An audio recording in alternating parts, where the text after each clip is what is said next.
once you get on body game, you will start to get more choosing signals. Hell, some of y'all might not be getting any choosing signals at all. And even this past week, when I went to Atlanta for the weekend, I had a couple women just look me up and down. I remember I was going up the escalator. Shawty just looked me up and down, just staring, you know, and I wasn't finna go all the way back down the escalator to chase her. But that's the type of reactions you will get when you get in good shape, when you build that physique. And I know some guys will say, you know, I'm in good shape and I still don't get choosing signals. A lot of time when that happens, it's because you didn't obtain the confidence from working out. See, a lot of guys, they'll work out and they will become more confident. Once they go in the mirror, they see that first bicep vein, they see their abs for the first time, they see their chest starting to sit up instead of sagging down like some titties. Once you start seeing stuff like that, a lot of guys will start to become more confident. So the woman might not even be choosing on you just off of your physique. She might feel that energy. She might see the way you walk, the way you talk. A lot of guys start to carry themselves differently once they build a strong physique. And I don't think it's just about the looks, man. And this is something I've really been focusing on and talking about more often, is like, don't do everything just to look better, right? And this is something I got caught up in for a little bit. You know, I was just trying to make my physique more attractive. I like building a strong physique, but now I'm more focused on the fundamentals. So I'm back squatting, deadlifting, stuff like that. And the homie, you know, he just got hip surgery. And I've talked about my issues with my pelvic floor.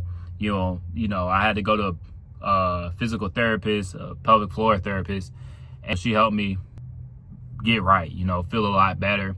It's still a working process, but there was a lot of muscles in my leg that were weak, and they still currently are weak. So now I'm back doing the, you know, compound lifts, the very important lifts. Like for a long time, like I stopped doing those lifts because they hurt. You know, my balls were hurting for damn near a year. And it was a very stressful time for me, man, because I went like 9 months without knowing what was wrong with me. And my balls were just hurt a lot. And the doctor I was going to, he just kept telling me, oh, you got an infection, you got an infection. And so I was taking a whole bunch of antibiotics, took 3 courses of antibiotics. It probably messed up my gut health, you know. So it was a long process of just being confused, not knowing what was wrong with me. Then when I worked out, it would make it worse. So I lost a lot of muscle the past year. Well, this was 2 years ago now. So I lost a lot of muscle in that process. When I work out, just going through the movement. So I started gaining back muscle again. And the only thing that really made me feel better back then was getting in the boxing gym. Because I was moving my hips. And, you know, I was confused. I'm like, why does boxing make my balls feel better? And I know y'all was like, damn, Cole, you got to talk about your balls. I'm just telling y'all the story, man. So why did that make it feel better? You know, because I was moving. And that's how our bodies work, man. Our bodies will adapt to what we put it through. So if you don't put your body in any type of range of motion, you're going to lose that movement. You know, a lot of people, they get old, this is the highest they can put their arm. They can't even straighten their arm out all the way. They can't put their arm behind their head once they get old because they stop doing that movement. You see a lot of people, they get in their 30s, 40s now, they can't even properly squat, right? Because before they invented toilets, you just popped the squat and you pooped. Now we have toilets that sit up here and you hardly got to sit down. So you lose that movement if you don't do it. And that's why it's important once you go to that gym to build a strong physique, man. I can't emphasize this enough. And, you know, it really hit me when I went to this pelvic floor therapist and she had me do certain movements and she like, dang, you're weak. You know, the first days I came in there, I was looking all strong. She's like, dang, you got a lot of muscle on you, yada, yada. And then we do certain workouts, and she's like, oh, your legs are so weak in that movement. Like, damn. Yeah, it's cool to look strong, but let's actually be strong. Let's actually feel good. Let's not just look good. Let's actually be good. You know, and when you're actually good, when you feel good, when you're in that gym lifting heavy weights, your testosterone's going up, oxytocin, you get them good feelings going on. You're going to move differently, man. And the good feeling of a workout, that lasts for like a day or two. Yes, they say the feelings of, you know, less stress, less anxiety from working out, that lasts for like a day or two. So when you work out on a continuous basis, when you are consistently working out, you're going to feel better. And when you feel better, you're going to walk differently. You're going to talk differently. When you're in a very good mood, you move differently. You know, so it's not just about, oh, I got a six pack. Oh, I got the V taper. It's like, no, you're actually a happier person because you're achieving goals. You're pushing yourself. You're disciplined. You feel better about yourself. So now you're moving differently.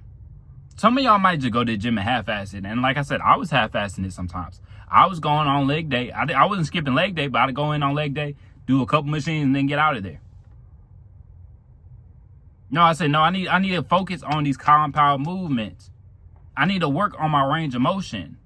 I should be able to squat. I need to strengthen these muscles. Because it's so easy to say, oh, I'm getting some knee pain. Let me just stop squatting. No, figure out why you have knee pain. You know, and I think a lot of my pelvic floor issues came from me pulling my hamstring.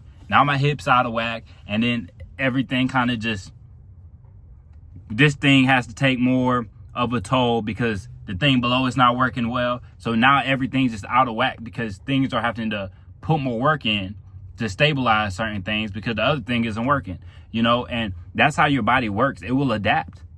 You know, our bodies are very impressive. It will adapt to what you put it through.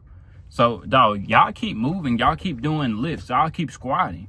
You know, now, if you got surgery on certain things, you know, sometimes you have to work around certain injuries. But a lot of us, man, a lot of y'all should still be squatting, doing those fundamental lifts. And that's not to say I'm going to the gym and I'm going crazy on these lifts. Like, no, I'm trying to make sure the homie's good and I'm trying to make sure I'm good. And we slowly build up, you know, and that's why, like, I never really trained my legs properly because back in high school, it was like, oh, throw some heavy weight on. Then we do like a half rep of squat. Just to say we can squat 400 pounds. Just to say we can squat whatever, you know. You didn't even squat all the way. You did like 1/3 of a squat.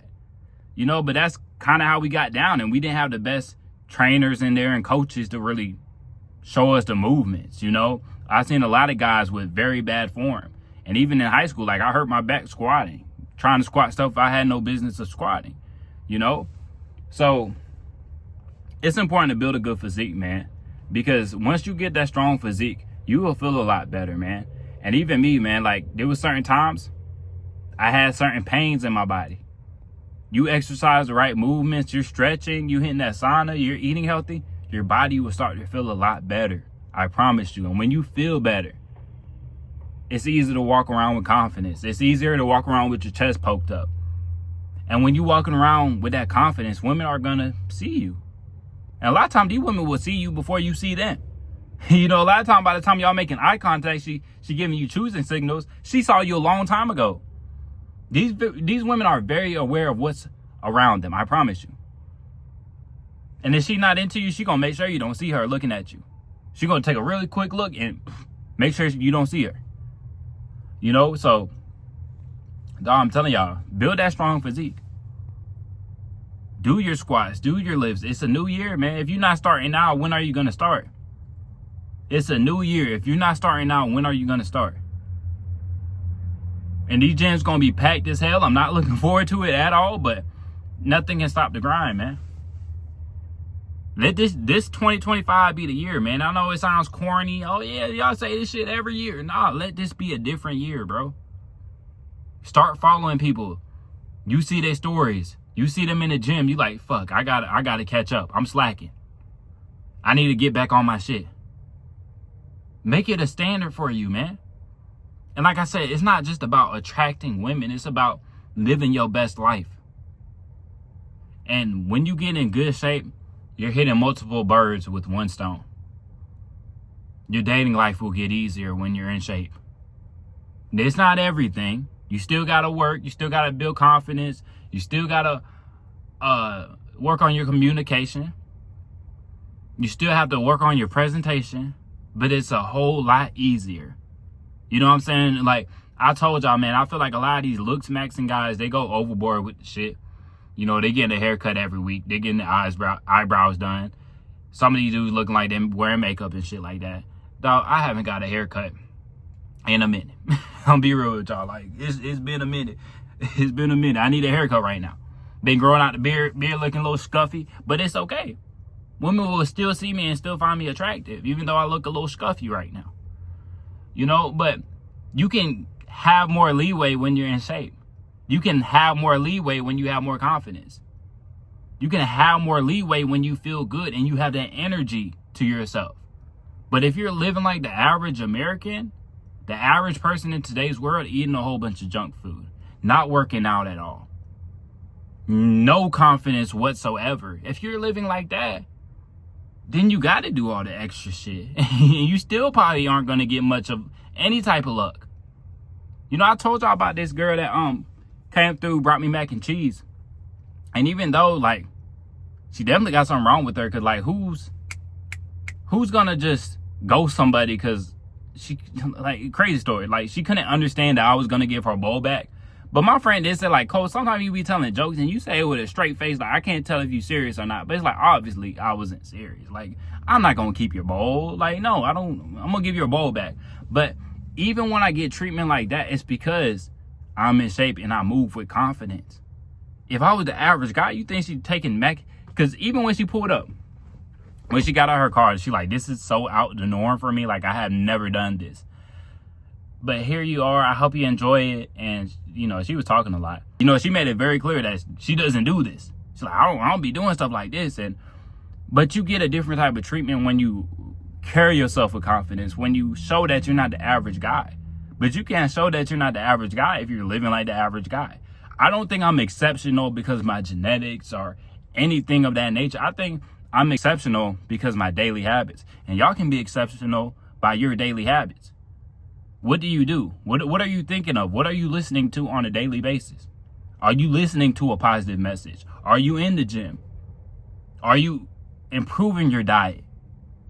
Are you eating the same junk food as everybody else? Are you listening to the same trash? Whatever you're listening to, are you listening to the same messaging as everybody else? Or are you putting yourself in that own little lane?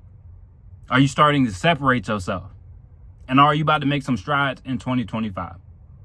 It's your choice. You make the decision. But that's all I got for y'all today. Make sure to like the video. Subscribe if you haven't. Catch y'all boys in the next one.